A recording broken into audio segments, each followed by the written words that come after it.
চলছে অগ্নিঝরা আন্দোলন। দেশের পথে কি ভেঙে পড়বে সমস্ত শান্তি? এত ভয়ঙ্কর পরিস্থিতি। ঢাকার রাজপথ এখন যেন এক অগ্নিঝরা যুদ্ধক্ষেত্র। শাহবাগে পরিণত হয়েছে এক মহাযুদ্ধের মঞ্চ। আন্দোলনকারীরা গর্জে উঠেছে, দাবির পাহাড়ে চাপিয়ে দিচ্ছে দেশের সমস্ত শান্তি। আর এই দাবিগুলো একে একে ছড়িয়ে পড়ছে দেশের প্রতিটি শহরে। এ যেন এক অরাজকতা। অটোরিকশা, পুলিশ, আনসার সবাই একই পথে।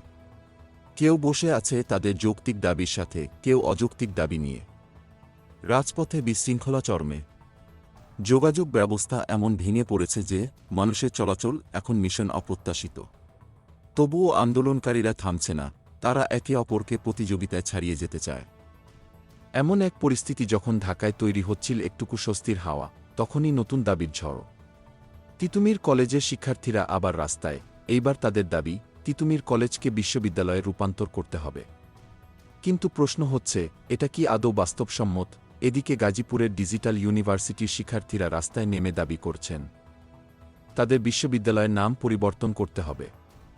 আন্দোলন যেন এক অবিরাম বিস্ফোরণ। আর চাকরিচ্যুত পুলিশ সদস্যরা, তারা মোটেও বসে থাকবে না। হারানো চাকরি ফেরত চাইছে তারা।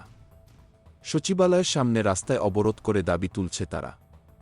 অভিযোগ, পুলিশ সদর দপ্তর তাদের মিথ্যা আশ্বাস দিয়েছে। এবার কিছু ভয়ানক তথ্য।